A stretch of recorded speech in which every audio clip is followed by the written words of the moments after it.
Over the next 10 years, there's $15 trillion of enterprise value with privately held business owners. And 80% of that will not be realized, or it will be extremely undervalued. A lot of times as an entrepreneur, you figured out how to make some money, but managing it's a whole nother thing. I know the system to go build something, turn it into something, to make a profit. What's next? I don't know. I don't want to know. I just want somebody that does know to work with me to make it happen. I see the clarity in where you're going, and man, this is exciting, but hey, we got to make sure that the foundation's there, because as we keep getting bigger and bigger and growing, it has more challenges, right? And at different levels.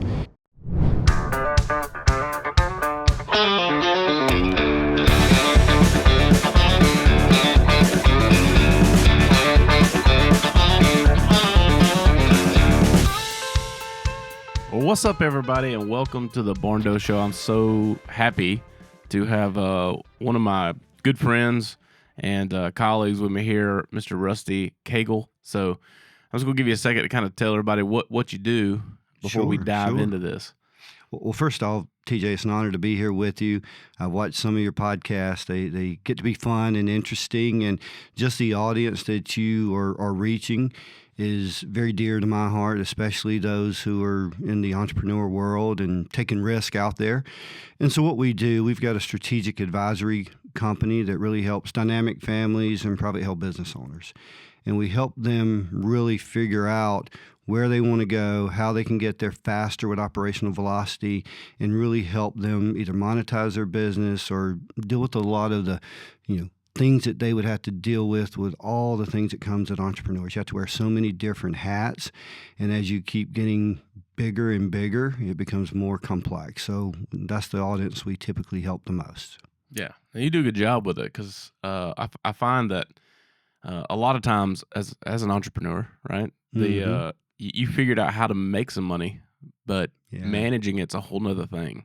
And so, that's like, I know the system to go build something, turn it into something, to make a profit.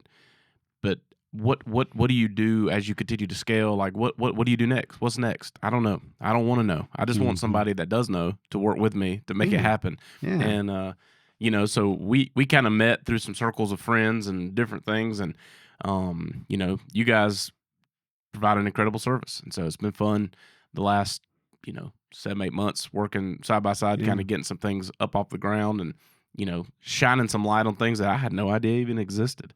Well, you know yourself, being an entrepreneur, that you have to figure things out, right? You got to figure things out as you're going, and sometimes it's hard to take a step back and say, how can I maybe bring someone in and look to say, is the professionals I'm working with helping me get to that next level? As entrepreneurs, just like I am, just like you, there's always challenges, whether it's employees, whether it's cash conversion, whether it's building out your team. We got to pay our taxes once we start becoming very successful, and that becomes a huge lift while you're still doing all these other things. And so we find a lot of times when we're working with privately held business owners, if they can just take a step back and say, let me get some clarity where I'm going. How can I get there? Do I have the right people around me? Do I have the right team? Then you can kind of take a deep breath and say, all right, just like we've done with you and Ross, let's look at the vision and the strategy so that we can then go to places that we dream of, right? No, 100%. Well, and the thing for us is, like, when we started this, the one thing that we wanted to be the best. It's like indoctrinated into us, like that we want to be the best at what we do in every facet of it, and not just professionally. We want to be the best personal versions of ourselves as well. We want that for our employees. Like, we put such a high priority on all the little pieces in the company, and you never start out the best. Yeah. It's a constant journey to try to maintain that. And one thing that I learned, favorably, like early on in this, was, you can go further together. And so it took some of the pressure off of me, because I realized, like, I don't have to personally become the best at everything. I need to find people who are the best at that and do life with them. I need to bring them on the journey with me. And as a result, we will be the best in that area, right? And same thing here. Like, we've seen exponential growth.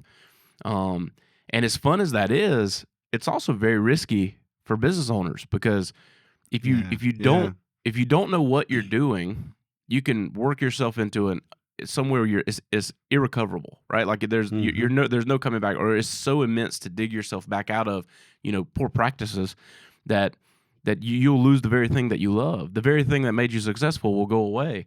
And so we realized that about a year ago, that like, hey, like this is fun and we're growing, and we've picked up pieces along the way and created some incredible professionals inside of our organization, and went and found the best talent, tried to find the best people, the best players, put together the best processes.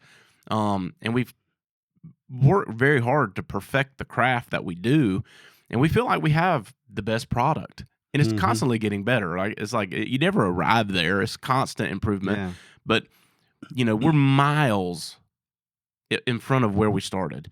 And with all that, like all this growth and all this stuff, and we want to help as many people as possible. Like our dream is to build communities with people that share our values, and we're doing that by going into new communities. And, we're popping up in multiple states and multiple cities, and we're doing all these things. And the backside of that is we realized our roles change in this organization. Right, we're not responsible, constantly evolving, right? For the build and the things, and like it's more of a management out of where we've built this thing. We're serving hundreds of clients, which is thousands of family members with our product, and we're serving,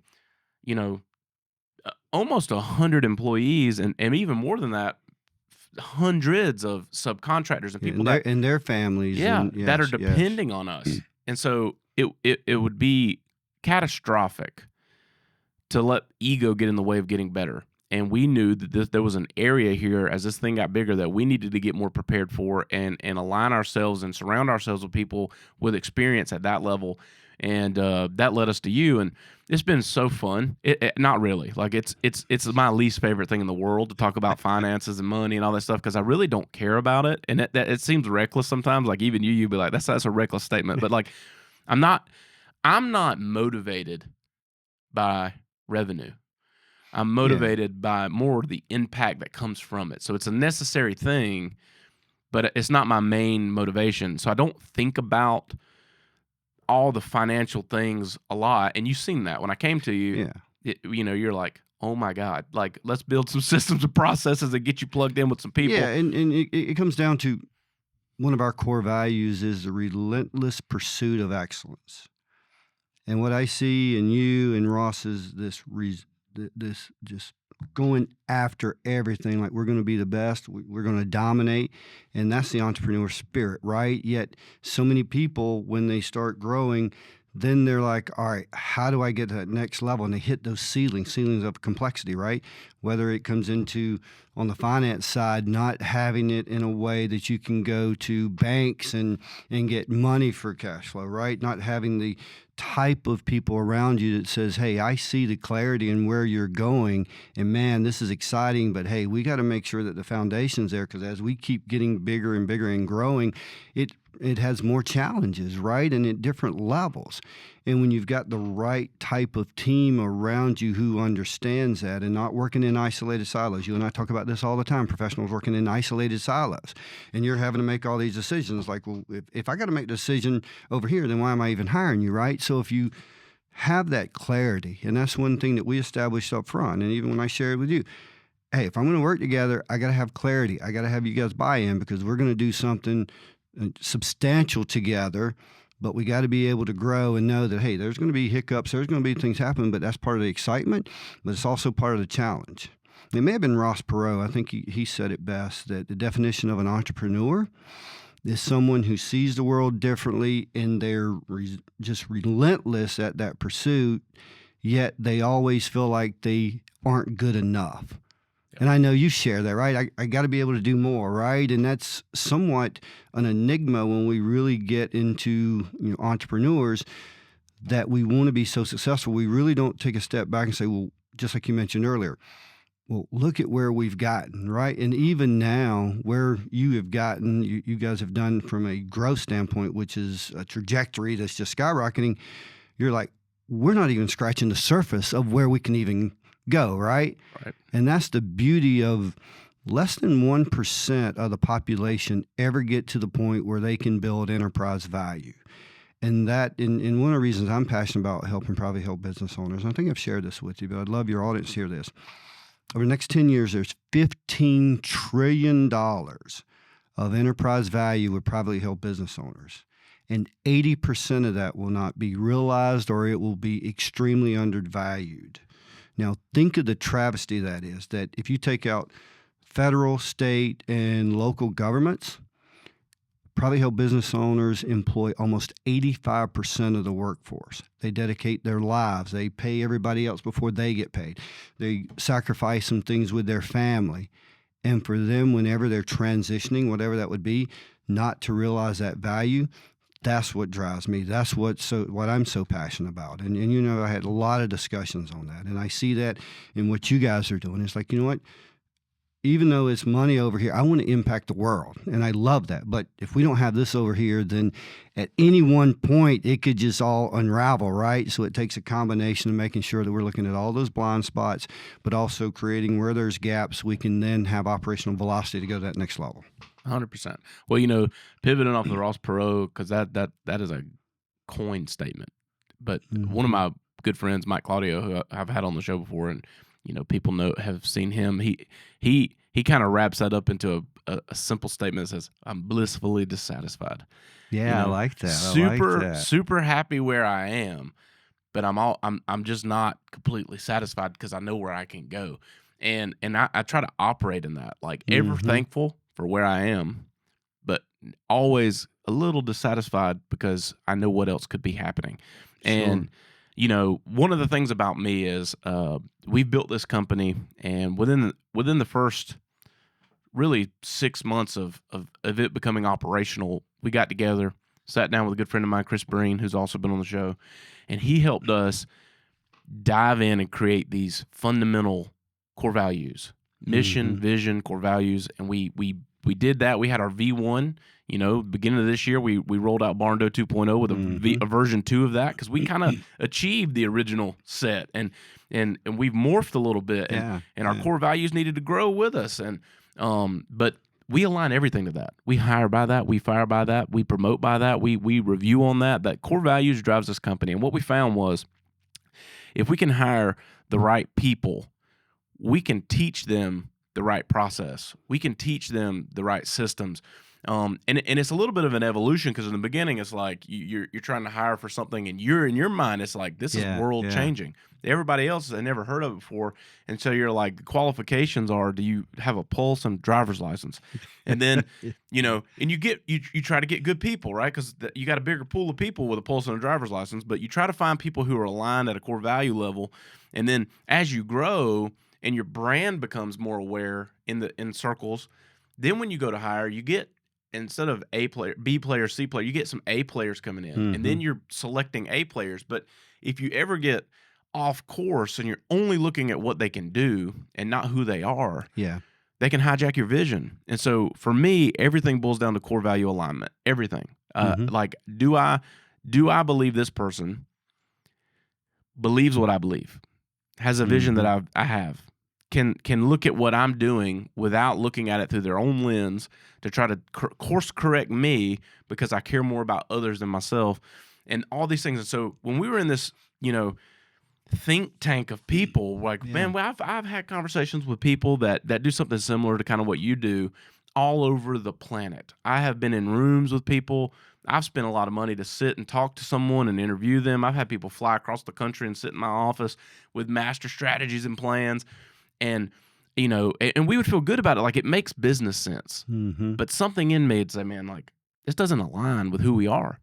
And, you know, when I met you, I was highly skeptical. I definitely remember that. I had built it, but I came to an event that you had, and you were kind of in and out, you know, like a big event. You had other people there speaking and stuff, and you got up and did your thing. And I was sitting there beside my wife, and you got up and talked for like 15 minutes.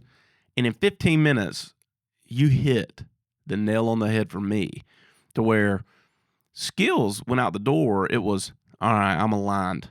And I looked at my wife, I was like, I'm going to work with this guy. Like, and it's funny because after that, like your story of meeting me, but I just knew because you said something. You were like, 100-year impact. And I want to dive into that because that's what makes you different than everyone in the space.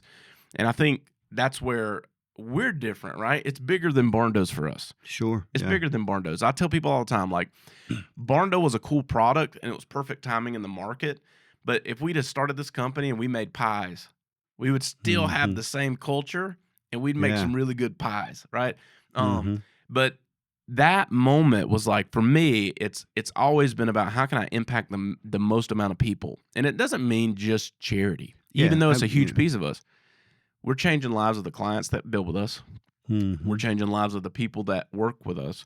And then we get to impact beyond that in the community that surrounds us. And it makes all the difference for me. And that's what motivates me. That's what drives me. That's why I will stay up at night. That's why I will take time away from my family. That's why I will pour into something relentlessly and unemotionally, because it's bigger than me. And so that for me was the thing. Even with a third party type situation, I'm always aligning it to core values. It's like, are these people the right people? And if they're not, I'm patient to wait. And that's that blissful dissatisfaction, right? Like, I'm dissatisfied I have not found the guys, but I'm blissful that what we're doing is so different, so unique, and I will protect that at all costs. But then I found somebody, right? And just that little blurb was hook, line, and sinker. I was like, 100%. I called Ross on the way home and said, we're working with these people. He was like, we hadn't even talked to them yet. I don't care. I'm telling you. I've met 3 people there, and they're all aligned. And now I know why, because I got to hear Rusty get up and talk about what his vision and mission is inside of ASE and all the things. And for me, that was the thing. So, like, I'm so big on that mission alignment that I will not make a decision outside of it. So I want you to take a minute and share a little bit of that 100-year impact, because that is your side of it. That's something that happened in your life that changed the trajectory of where you're going and why you're doing it. And when your why gets bigger, if your why doesn't match your what, it'll never go. And that for me is powerful. I want people to hear that. Well, thank you. And you know, I love to say I was born that way, but I was born in a set of circumstances that wasn't very favorable. And you can talk to a lot of people who accomplish a lot. Some of that's just proving, what, I'm better than this, and I'm going to show the world. And you just do that, and you don't know anything different, right? And about 7 years ago, now maybe 8 years ago, I was working with a client. It's $200 million business, and I wasn't really helping entrepreneurs at that point grow their business, and I was a financial advisor, and so get ready to sell the business. I'm like, hey, I'm going to manage $200 million here, and they said, hey, I got some bad news. We're going to go with this bigger company because they have all this, and again, you get beat down, but then you become better. And I'm like, well, this will never happen again. So I started focusing on private health business owners, because I know that if they build enterprise value and I help them facilitate that process and then be able to help them with becoming a dynamic family and do something bigger, that was what was aligned with me.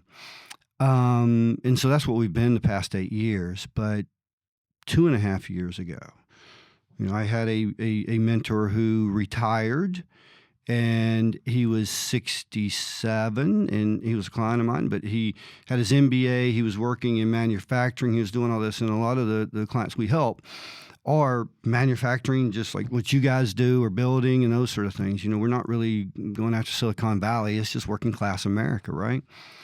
And he was helping me, and he was just such a strong Christian faith in everything that he did, family and everything. And at times I would get upset, and I would drop an F word and, those sort of things. And Rusty, can't you choose a better word than that? And I'm like, his name's Martin. No, Martin, it was appropriate here, right? And he goes, you know what? I'm going to still pray for you, and we're going to work on that. And I'm like, all right. And I saw this great man get ALS, and it destroyed me. It was one of those things that, I said, we're going to keep fighting this. And he thought it was a slow-moving ALS. And literally within 15 months, I saw him deteriorate to the point that he was in a chair where he was even having to be tube fed, right? And I was actually mad at God. I mean, how can this man just lives in a way that represents everything? And I didn't have a deep enough faith. And I didn't realize that until after I started talking to him toward the end. And he goes, if I just impact one person, he goes, my body will continue to deteriorate, but my faith will grow stronger and stronger. He said, if I just impact one person, then God has used me for his work, right? And that moment changed because in some way I think I was that person because I didn't have a deep enough faith. And so then I did a Martin O'Connor Scholarship Award. I told him, I said, you will live on for 100 years because I will have a scholarship fund that will have people who are getting their MBA who knows who you are.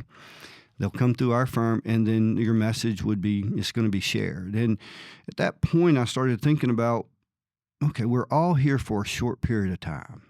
And I do this little tape measure thing, when tailors measure you, it's got like 120 years, and I'll say, hey, we're all born at 0, right? So what's your age? So you cut that off, right? And this was 2 years ago, I was 58. And then I say, what's the average life of a male? Maybe that's 82, right? Or whatever. And then you start showing that, and it goes from here, and now you look, and it's here. And I'm like, how can I make an impact that's beyond even when I'm here? And that's where I started thinking, everybody truly wants to feel like they have a purpose here on earth. But what is that purpose? Do we slow down enough? Do we think about it? It could be just being the best mom and grandma or best dad and those sort of things, but we all have this inner purpose. And so that's when I started really saying, I want to help privately held business owners and families build a 100-year impact. And it doesn't have to be just on the sale of a business.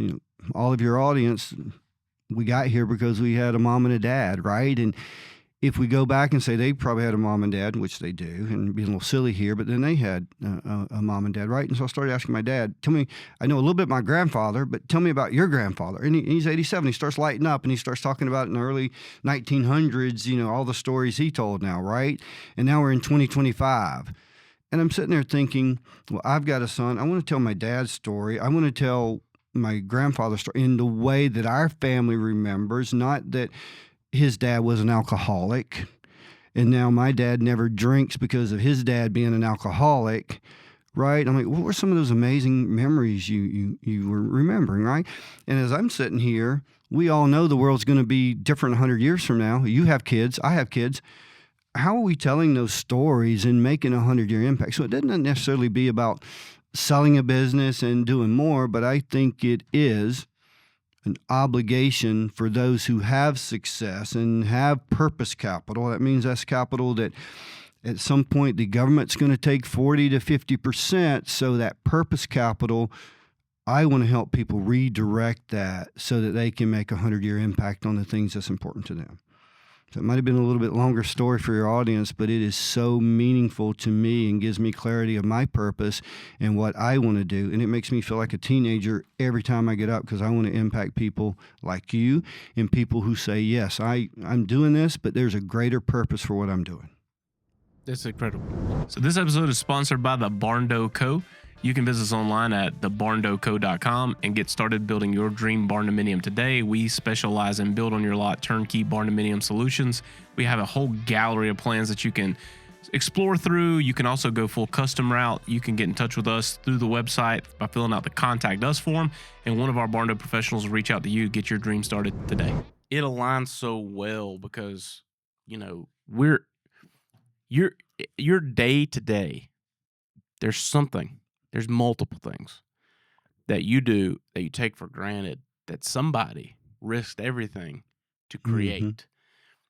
Like we're creatures of comfort now. Like we have very little disturbance to that, right? Like even and it gets crazier in generation to generation because even my kids, right? Like, I'm only 39, and like when I was a kid, you watch cartoons and they came on Saturday mornings, and like I knew that they were there on Saturday mornings, and then like when I was like a teenager, you had like Nickelodeon and stuff that had played it all day long, but we had commercials.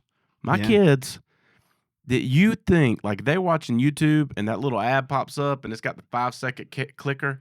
they're like losing their minds for 5 seconds. And they're like, Dad, buy the $99 thing so we don't have to watch that anymore. And I'm like, no, bro. Like, for 5 seconds. Remember, 30 seconds or maybe even 60 seconds, right? Yeah. Yeah. It just a commercial break. And, like, it's bizarre. But, like, we have so many conveniences. And those conveniences didn't exist X number of years ago. And, like, we just take it for granted. Like, we're sitting here in a studio recording things. We're sharing a story between the two of us. That conversation will be captured by a video camera and a microphone, and then wound up and polished up and sent out to the internet, and people all over the globe can hear this story. It's insanity, right? But somebody created every one of those opportunities, and like the initiative behind to be able to remember that and not just tie it to some big remarkable cause. Everyone has that purpose. Yeah. Everyone has that story. Everyone has that piece inside of them. It's just very few people, I think, lean in and tap it, right? And that's been so much fun inside of this company is you bring people in and they've got this like life that they've lived. And they have a certain set of skills, but it's just like their job, right? And so one of the things that I tell my team all the time is like, hey man, we're human beings, not human doings. And I didn't coin it, but I dang sure say it all the time.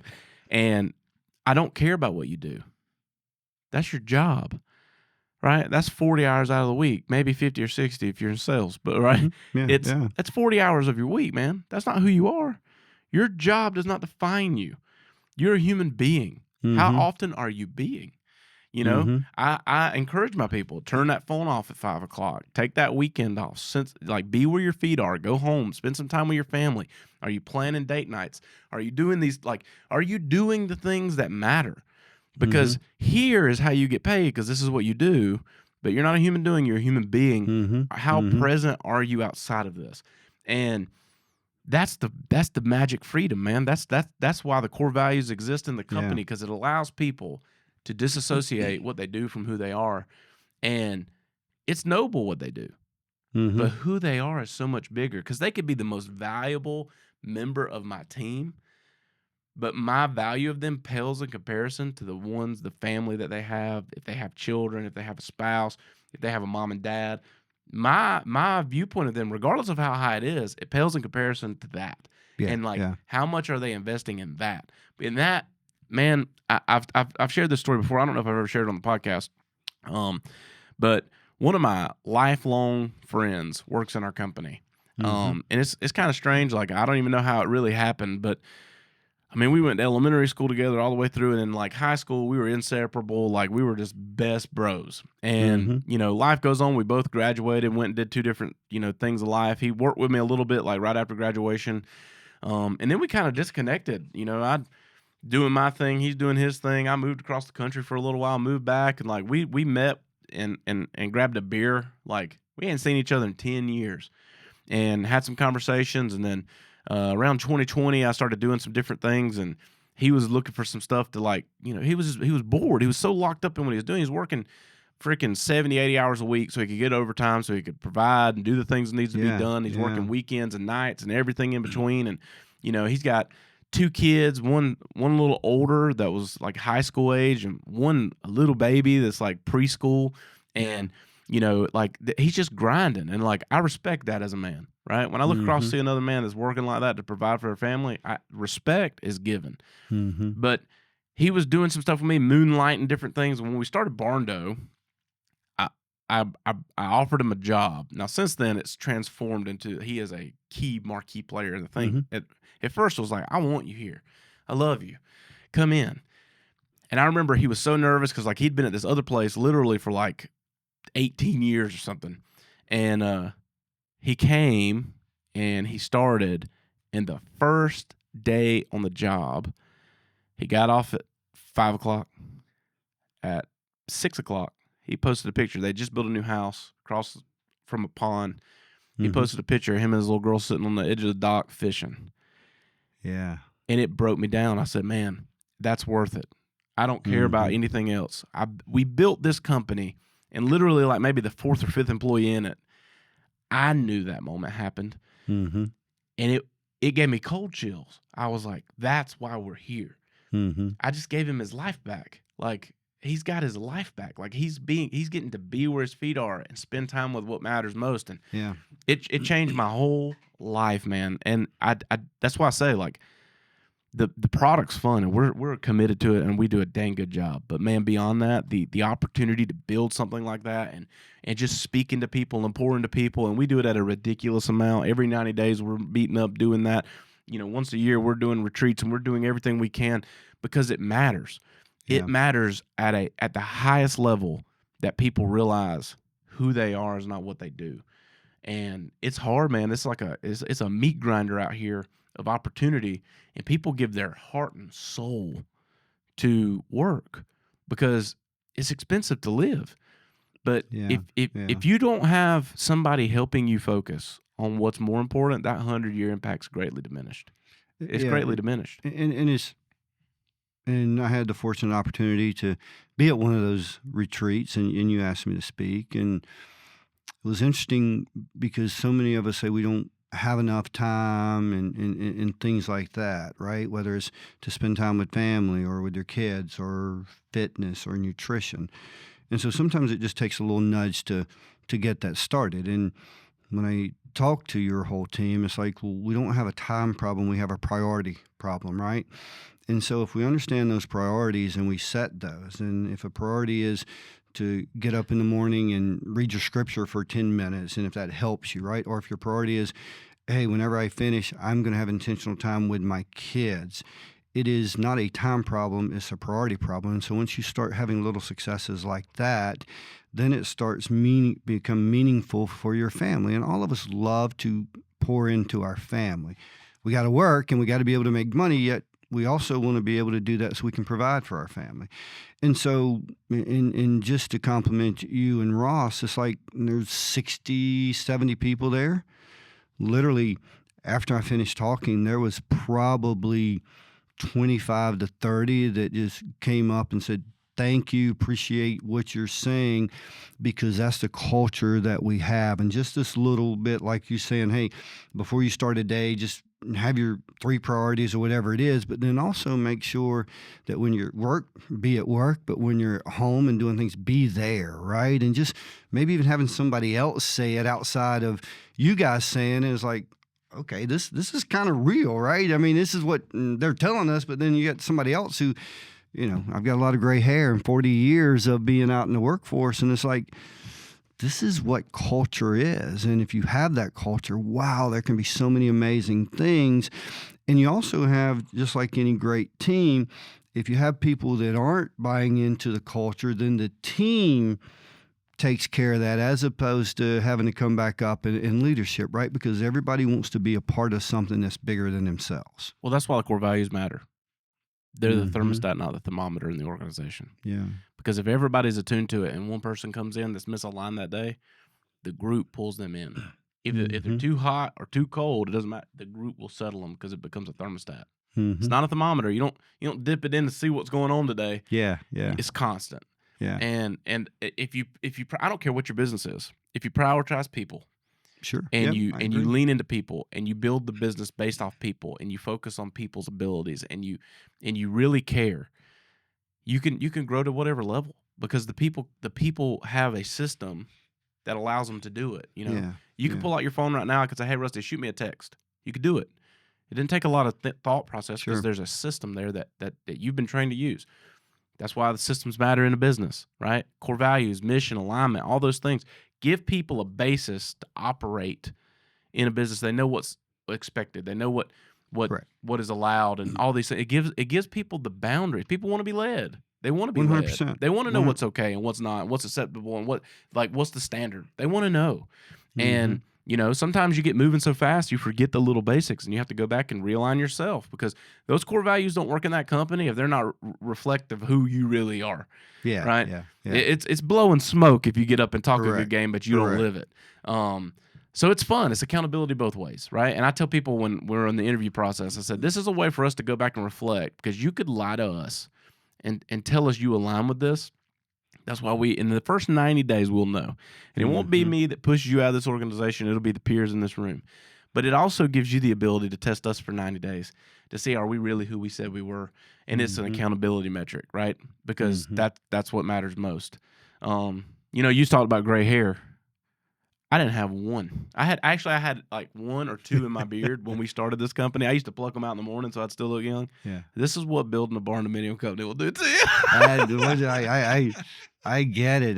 I probably have a lot because I live this with other business owners too, right? I mean, you become part of that family. You see the challenges, you see some of the excitement, but part of what I think as an entrepreneur is like, all right, do we really take time to appreciate what got us here while still trying to get to that next level? Well, whatever that next level is, how does that align with your purpose, right? Because so many families are lost by entrepreneurs doing that. And again, as males, we're driven a lot of times for so much success, and yet that success sometimes becomes a cost to family. And that's one of the things I think becomes devastating too.